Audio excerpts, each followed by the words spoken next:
Good evening. My name is Andy, and you are tuning in to the Deplorable General. Every week we bring you tactical tips and tricks, guns and gear review, and some political commentary. I'm here. So Evan, he's been here the past couple weeks. He's my partner in crime, so to speak. He is actually in Indianapolis at the NRA convention / annual meeting. We should have some interviews with him that we're going to be putting up on the YouTube channel here shortly, and he'll come back and tell us about that next week. So for those of you that have missed me, I've been engaged in all kinds of crazy, nefarious activity, and I do apologize. Over the next couple weeks, I might be in and out as well, so don't be too surprised if it's just Evan's beautiful face up here. So I have with me here Carrie Brenton, and she is one of the owners with her husband Steve of Jefferson Firearms LLC in Jefferson, Cadores Township. And we're going to kind of be going over some stuff with her. We're going to have a little fireside chat with her, but first we're going to get into a shout out for FN. I don't know if you can tell, I'm wearing my FN shirt here. FN is one of the only firearms manufacturers that have supported us from day one. We don't technically have sponsors here, but we do have supporters. So FN sends us like swag and gear and stickers, hats, pens, that sort of stuff. And basically what we do, we hold drawings. So if you like, share, subscribe, we put you into a drawing, and every so often, not quite as often as we like because we just don't think about it, but every so often we put you into a drawing, or we just pick one name randomly and we'll contact you and we'll send some swag out to you. It could be the FN stuff, and we have a handful of other different little things that we're doing. So FN, definite shout out. You will notice on the bottom of the screen, it's going to be coming down across the bottom here. Every couple of seconds that marquee is going to change, and one of those is going to be an advertisement for Bullet Safe. Okay, Bullet Safe is another company that supports us and helps us. They have bulletproof vests, level 3A bulletproof vests for starting at $299. Some of, law enforcement quality. For $299, so definitely check out the link in the marquee down here if you are interested in that. And then if you purchase anything, that also goes back to help the show, so we would greatly appreciate that. And we are doing a giveaway. So a couple of different stipulations to this giveaway. We are giving away an AR-15 80% lower, so no serial number. We can ship it straight to your door. And in order to qualify to get into the drawing for the giveaway, you need to subscribe to our YouTube channel. Our YouTube channel is also listed on the marquee, as it's going to come up here shortly. And it is it's Don't Tread on My Liberty is the title of our YouTube channel. Go on there and subscribe for us.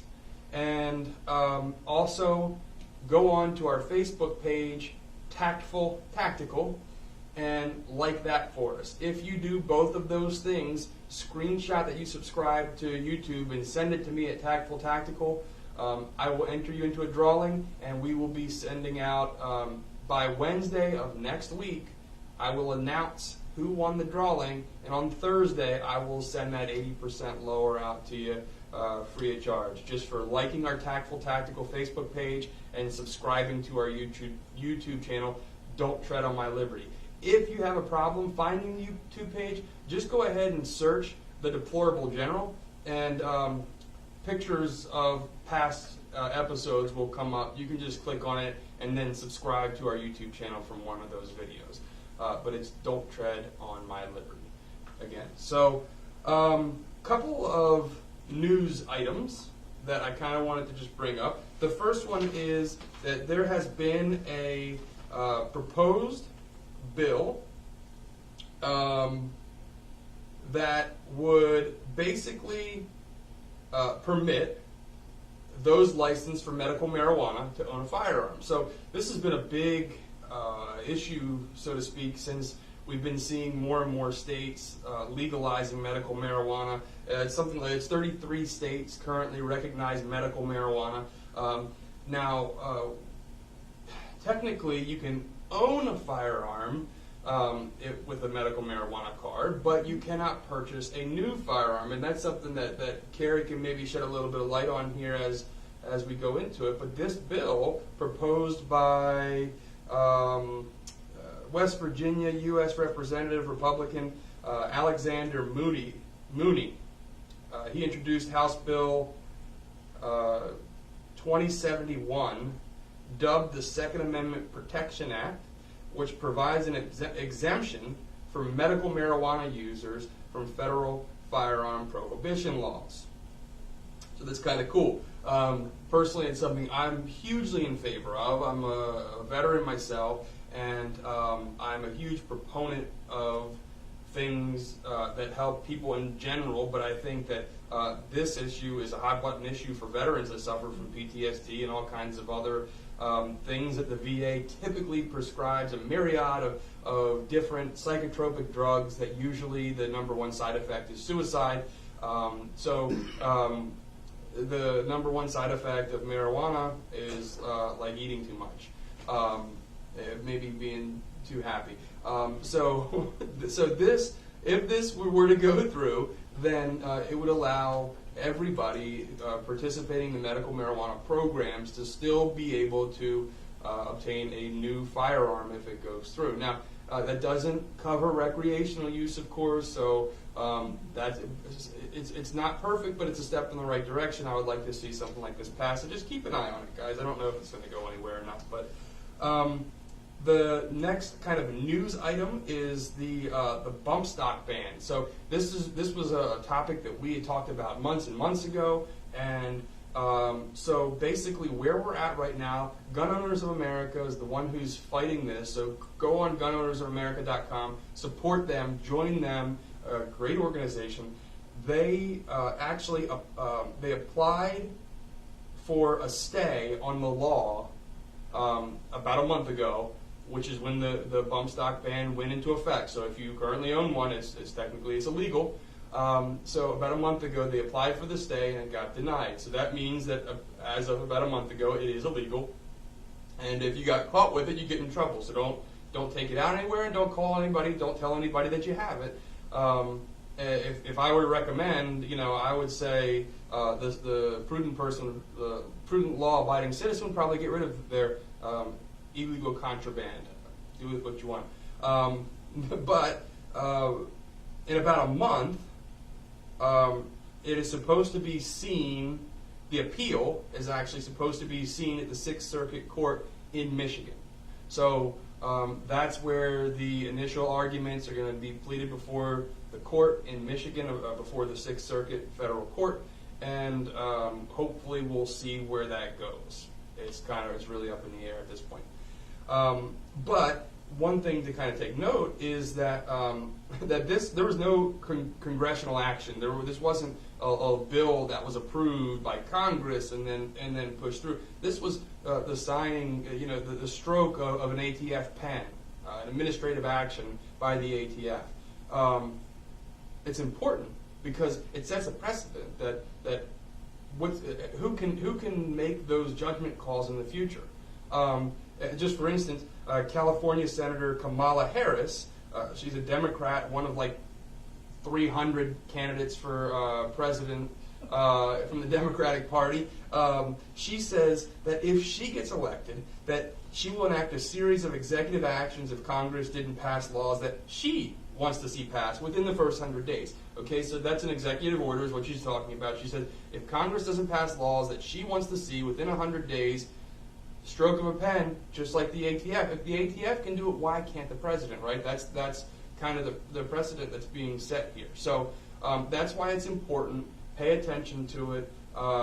Within a month or so, we will hear if we'll start to hear the arguments being made as to why the bump stock ban is unconstitutional. Hopefully, that's a victory for the Second Amendment. So that's the news that we have running down today. Evan said that there's a good possibility that he might call in at some point during the show, and if we're too deep in conversation, then we're just going to ignore the call. If we have time, or we're at a point where it makes sense, we'll go ahead and answer it. But at this point, we're just going to go ahead and again, I'm going to introduce Carrie with Jefferson Firearms in Jefferson, and I appreciate you coming on the show. Thank you. Excellent. Thanks for having us. Yeah, my pleasure. Me. Yeah, definitely. So, tell me about your. Tell me about first where you're located, and then timeline as to when you plan on opening or hope to open. The things that maybe some of the partnerships that you have with different companies and the different services that you guys will offer. Well, Steve is better able to answer who our distributors are. We're still in the process of getting a website going. But as for physical store, we are located at 2702 Jefferson Road. The address says Spring Grove, but we are actually located right outside of Jefferson on the south side of Jefferson. So don't go to Spring Grove. I will say Google Maps has us correct now. Great. So you can always look us up that way as well. We have a Facebook page, Jefferson Firearms LLC, and we also have Instagram.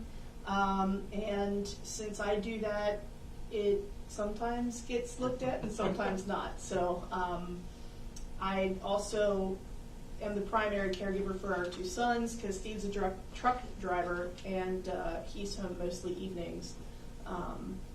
So I have my hands full sometimes. Yeah. But anyway, as far as a timeline, I kind of laughed when you asked me that because that's been adjusted several times. Even I thought we would be open by now. We are open on a limited basis. So we are doing appointment hours, and we hope very soon, I'm thinking May, end of May, that we will be at least open on Saturdays on a regular basis, so that if you want to come in and check us out, we have a very limited inventory. But like I said, we've got like 20-some distributors. We can order something for you. We are doing transfers currently. We do accept credit cards and cash. What do you charge for the transfers? Transfers are $20 for just a regular single transfer. Now we do have our SOT. We haven't done anything with that.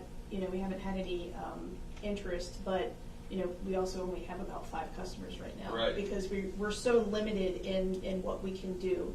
I finally got my gunsmith shop set up, and so I can start offering services as far as general maintenance, scope mounting, sight adjustment, that kind of thing.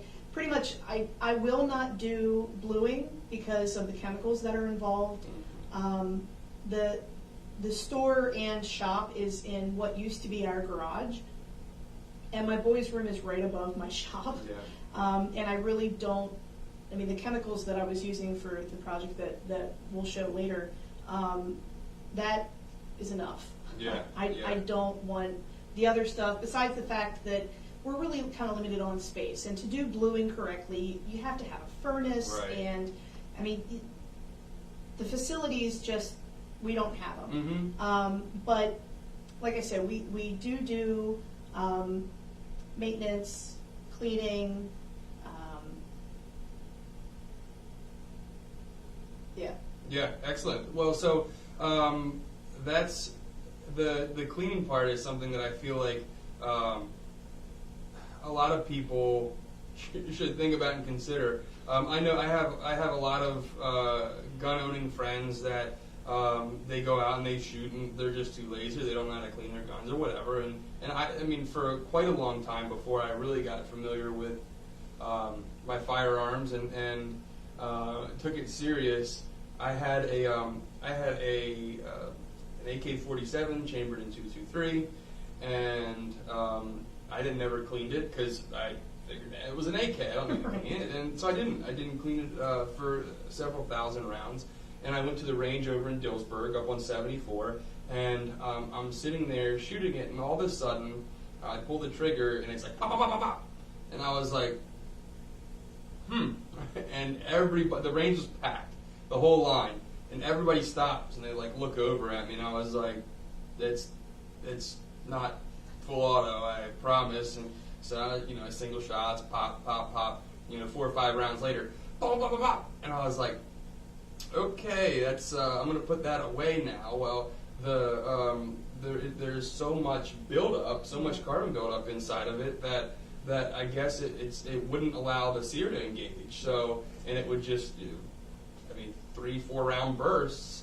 Now that's pretty cool, but that's not how it's supposed to function. And right. I don't know the legality of that. If there was somebody there, like how, but the point is, if I knew that I could take my gun somewhere at that point in time and just say, hey, can you clean this for me? I just, it's been 6 months. With how busy my life is, I could see me taking advantage of something like that. So that's a pretty cool service to offer. And there's also not, there's a handful of gunsmiths in the area, but none that are, one, well advertised, and two, available. A couple of the gunsmiths that I know in the area, when I went and talked to them, their backlog is like a year, 6 months, to get anything done. And, if I need something fixed, and that's why a lot of the stores, I'm pretty sure carbon steel, you can bring stuff in there and then they ship it out. Like they send it to somebody, and then that person does the work. And so of course then you have costs associated with that. Again, to have another local gunsmith that's able to do that kind of stuff, it's definitely good. If you want to do a thorough cleaning, I have been, now this was, oh my gosh, this was probably 20 years ago. I had a Smith & Wesson 9mm, and I took it apart further than I could put it back together. I was, only a couple years out of college. I had minimal training. Yeah. I really should have stopped at the field strip. But I got curious, and I then had to take it to another, to a gunsmith to put it back together. Yeah. But a field strip cleaning, that will get the worst of the worst. It'll help it function. It'll reduce rust and wear, and it depends on how goopy and messy you get with your shooting. But I'm going to use this as an example. The gas tube, the carbon buildup, it gets really, really bad. And the gas tube, not only on this end, but also in the gas block itself, it can affect function. Now we have a couple of 6 Sauer. We have a AR-15 and AR-10, and they actually have not switches. Pardon me, I can't think of the word, but you can adjust for how much gas is allowed back into the chamber. So if you have a suppressor, you put it on one level. If you have a clean rifle, you put it on another level. If you have a filthy rifle, you put it on another level. Higher, and then when it stops, then you clean it. Yeah. So, but it's something that I think a lot of people don't really think about, especially if they're kind of casual shooters, or even if they're not, it can be a real pain. So even if you have the time, you might not have the tools. Yes. Yeah. And even if you have the time, you might not want to invest in the tools. So we have the tools. Mm-hmm. I have the time. Right. And even if you have the time with the tools, and like you said, there are things like some of the springs and stuff inside of like even just an AR, which is relatively simple. Yeah. It's not the most complex weapon in the world, but just there's 3 small springs that could easily I think I have 5 of them out right now out of your AR. Yeah. So really when you start breaking it down, I might be exaggerating. so that's something that, and if you're not familiar with it, or even if you are and you don't do it a lot, it's easy to lose those things. And I tell you what, I lost the spring that locks the safety in place, and the safety didn't work. And I had to order a new spring, and it's a pain in the butt because it's this tiny little spring. You have to go online and order it, and for this tiny little thing, it's like $3 or something. And you got to pay shipping, and it's just a real pain. So to have somebody that can go in and do that, like do the deep cleaning, and I would suggest people like even if you're cleaning your gun, you're field stripping and cleaning your gun every time you shoot it.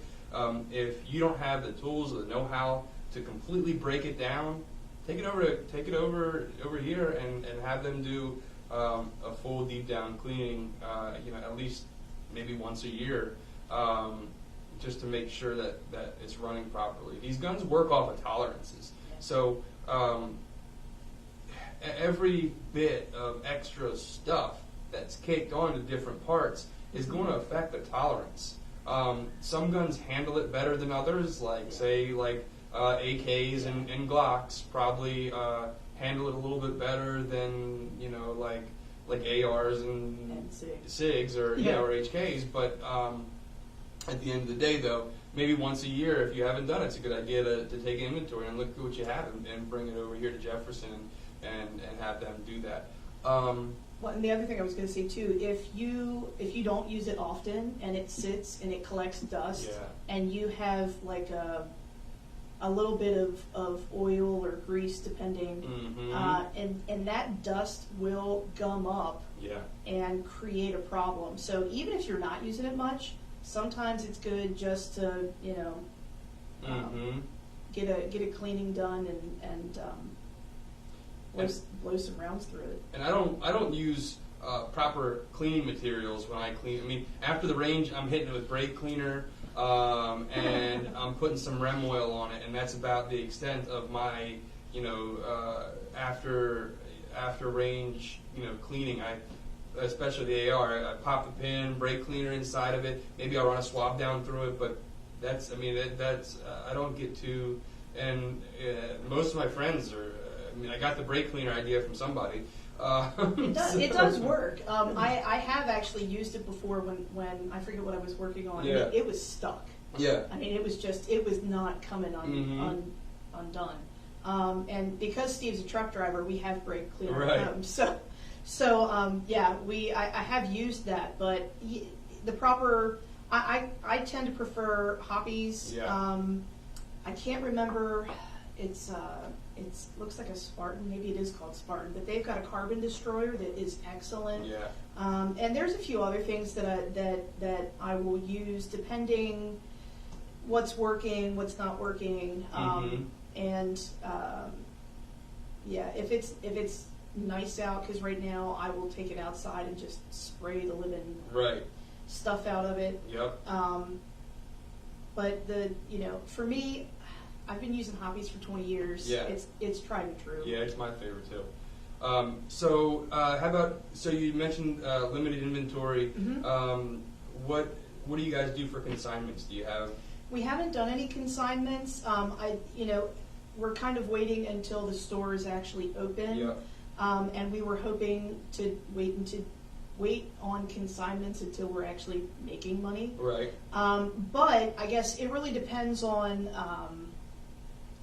what it is and the condition of it. Yeah. Well, and now this is just my constructive advice or criticism or whatever is that's having several friends that have owned gun shops and all. They kind of straight up told me and alluded to the fact that the profit margin on new weapons is not quite as high as used or consignment, but to buy used, it takes money up front, to obviously and people bringing in the right stuff, because you don't want to be sitting on 20 Mossberg or Maverick shotguns or 50 Mosin Nagants. Right. So that has to come along. But that was that's something that I think Freedom Armory they they focus more on I guess the higher end of the gun world, I think, as far as like price wise goes, and I don't think that that's entirely practical for York County, Pennsylvania. No, it's not, and we're not that kind of store. I don't think it's right to charge people, or to have only available, I guess I should say, the really high end stuff. Right. Now, yeah, I'm a SIG girl, and I love them, but I used it in the Park Service. It's what I know. It's what I love, and so that's what I stick with. But not everybody's in that price range. Right. And when we bought those, they were several $100s less than they are now. So that's something else too. Yep. Actually, we do have a couple of Springfields in stock. Nice. Good gun. Good gun. I'm trying to think what else we do have. I know we have at least a rifle, but you know, it's because it's not something I'm handling.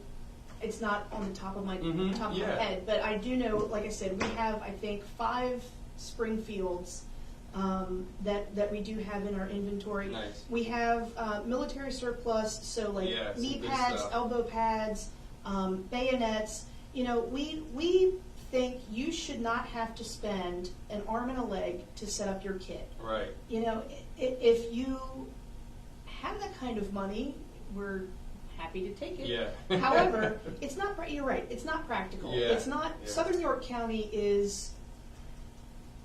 It does have some money, but you know, we're not billionaires. Right. So, and even the money that is here tends to be a little bit more humble, so to speak. Right. Exactly. We're the Pennsylvania Dutch tend to be a little bit modest in their spending, and if it's too expensive, we will have a little bit of a heart attack right in the middle of your store. Yep. Now again, you know, Freedom, they're right there on 83, so I think that they have a market towards Maryland as well, and I think I can, and I'm not trying to bash on them at all either. That's their market. That's fine. But when I'm looking for a new gun, that's not usually where I go, because I know that, like, I don't have $1,200 to drop on a gun. Right. You know, and if I did, I'd probably like shoot down the road and get 2 for $600 a piece. Right. You know, and that's just like my mentality. And so, you know, I think that's what I was kind of leading to, was just the idea that you know, number one was like consignments, and that was more so just kind of being cognizant of you guys just kind of starting out, and I don't know what your guys' overhead situation looks like, but I know you probably dumped a good bit into outfitting the shop. And if you guys go down and see this place, it's really cool. They took a garage and they turned it into like a bunker. And it's really kind of cool. So, but I'm sure it probably took a nice little investment of upfront capital. So that's why I had mentioned the consignment. Just being a little more cognizant of that, thinking, you know, hey, that's the way to get some things up on the shelf. But you know, if people have firearms that they are looking to sell, is that something that you guys are in a position to consider at this point? Perhaps. Yeah. I don't like making promises unless I know that I can keep it. So when you said consignment, my brain immediately went to used. So consignment is different, and that is probably more likely than buying used at this point. Because it has taken not just an investment of time, but it has taken an investment of capital as well. You know, we have we've sunk a lot into this so far. So. I can tell but it's paying off. I mean, again, if you guys go check this place out, it's still under construction, but it's I first came over there within the year. It maybe, I think it's been about 6 months. Yeah, or so. 6 or 7 months probably, and they've come a long way since then. Then you guys hadn't put the doors in when I first got there, and the walls, and so it was like right before, like the material had gotten there, but they weren't put in yet. So now it's all in. I mean, progress is being made. But we went from a kitchen table FFL to a sort of real FFL. Yeah. So yeah. We're getting there. And like I said, we're pretty confident. By end of May, we should be open for limited hours on Saturdays, mostly because that's when Steve's home. Yeah. And our kids will pop in, just so you know. They are curious and like to meet people. So, but yes, we have gone over the big 4 rules with them. And they, at this point, they kind of, it's just another gun. Oh, look, there's another gun. Yep. So, familiarity, does not breed curiosity. Yeah. Robert, if it's okay with you, we'll probably go a couple minutes over just to... Yeah, that's right. I'll send you the bill. Yeah, I figured. The reason why I say we might go a couple minutes over here is because one of the services that they're offering is going to be hydrodipping. So there's not a whole lot of places here in our area that do any kind of like decent cosmetic work with firearms. We've mentioned War Dogs. They're a company in the same area as actually we live over in that Seven Valleys, Jefferson area. Great company, again, family-owned deal. They do custom builds, and they also do Cerakoting. So, but as if you don't know, then Cerakoting is rather expensive. Now, in a lot of cases, it could be worth it. I mean, it adds to the durability, the longevity of your weapon. It's an actually putting a coat of ceramic over your weapon, and comes in all different patterns. It looks cool. It reduces holster wear and that sort of thing. So Cerakoting is a really good option. However, it's really expensive, and I looked into several different places to get a couple of my weapons Cerakoted, and it was gonna, like, for everything that I wanted, it was gonna cost like almost $1,000. And again, I'd rather just like buy a $6 can of spray paint and go old school with it, and that's just that's just how I roll, right? So, but over here they do hydrodipping, and if you don't know what that is, I'll let Carrie explain it. Okay. So I actually had to, my son was asking me right before I came up here. Hydrodipping, it's almost like a combination of spray paint and a film. So you do a base coat. Once you prepare the parts that you want to do, there's a base coat you spray on, and then after that's dried, then you put a film on water, and this is where the hydro water dip comes in, because you literally dip it into. So it has to be something that can be submerged in water. It can't be like electronics or anything like that. And then once that is dry, then you spray on a clear coat. Now, what I don't know is how it stands the test of time. Obviously the Cerakote is going to be a lot more sturdy, but we'll see, because Andy has had his AR and his Glock. Now, before you get worked up, the trigger group is not in and it is not loaded. I'm not going to rack it back though, because the slide lock is not currently in, but he opted just to have the frame done and the slide left bare. And then with the AR, we have various parts. So now the reason why I left this is so that you could still use it, and the little the one that was on the bottom of that, the little keyhole key mod rail. It really didn't really get into those areas well. So that's something else to consider. As you do this or want to have it done, if it's got little areas like this, it's going to be much more difficult. Yeah, very challenging. So it's very time intensive, but yeah, it's not going to run you the $1,000 that Cerakote does. Yeah, and I tell you, I don't know if you can really tell on camera, but I mean, it looks really nice, and it feels good.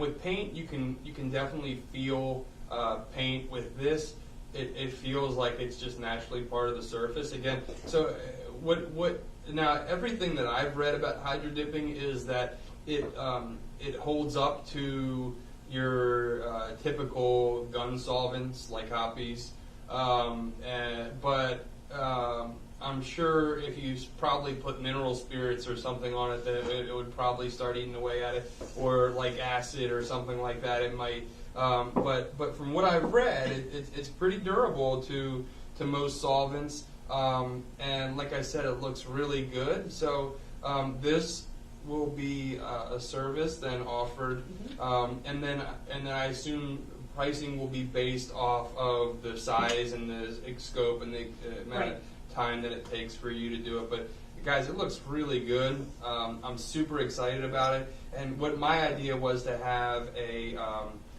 matching set,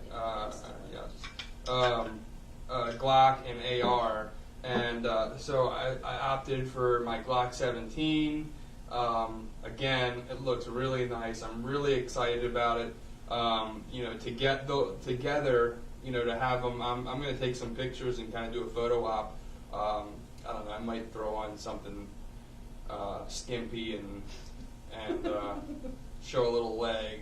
Maybe I'll have Robert do it. I don't know. Definitely not Evan, but yeah. So it's it looks really good. Like I said, it feels really good. So I'm excited about it. I'm really happy about it. So again, if that's something that you're interested in, what I hope to kind of foster is a relationship between Jefferson Firearms and War Dogs, so that way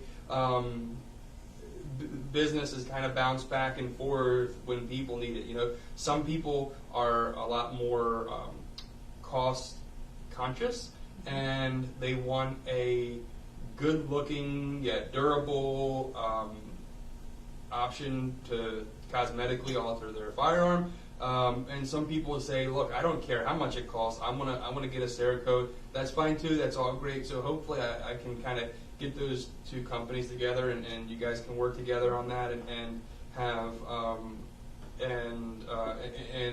I talked to them a little bit, and they might be interested in also consigning some of their firearms over at the store as well, and they have a unique set of ARs that I won't give away the surprise. I'll let people come over and check that out here in the next month or so and see what's over there. But definitely, folks, it's well worth it. I'm really happy with them, and I would absolutely. Now, the cool thing about hydrodipping, though, as opposed to Cerakoting, is the wide range of different films that you can get. So, like, they have this is like an ATAX pattern. They had probably at least 20 different camo patterns. Yeah. And they had wood grains and metal, stone. I mean, carbon fiber. They had, I think, purple zebras. I mean, there was all sorts of different. Now that was the company that did this, and we are looking at them and a few other companies as well. So I mean, if you can't find it on the one website, you can always find it perhaps on a different distributor's website. Will you have that on your site once that gets up and running? Yeah. Well, we'll even have it once we know for sure who we're mostly going to go with. We will have that on Facebook, and probably put a post up on Instagram. Yeah. And yes, the website, once that, right now it's it lists some of what the distributors have, but you can't make any purchases off of it. So if you see something on there that you want, by all means give us a call. And I wish I knew the phone number off the top of my head, but I don't. But you can. I didn't write it down. It's on Facebook. Yeah, so check out the Facebook page. What's your Facebook page again? It's Jefferson Firearms LLC. easy to find. I found it a couple different times. They're very responsive. Again, I brought Carrie on board because I was a customer first, and I thought, hey, what an opportunity to promote a local business. And again, that's what we like to do here, guys, is to kind of enforce that community. So, so Jefferson Firearms LLC on Facebook.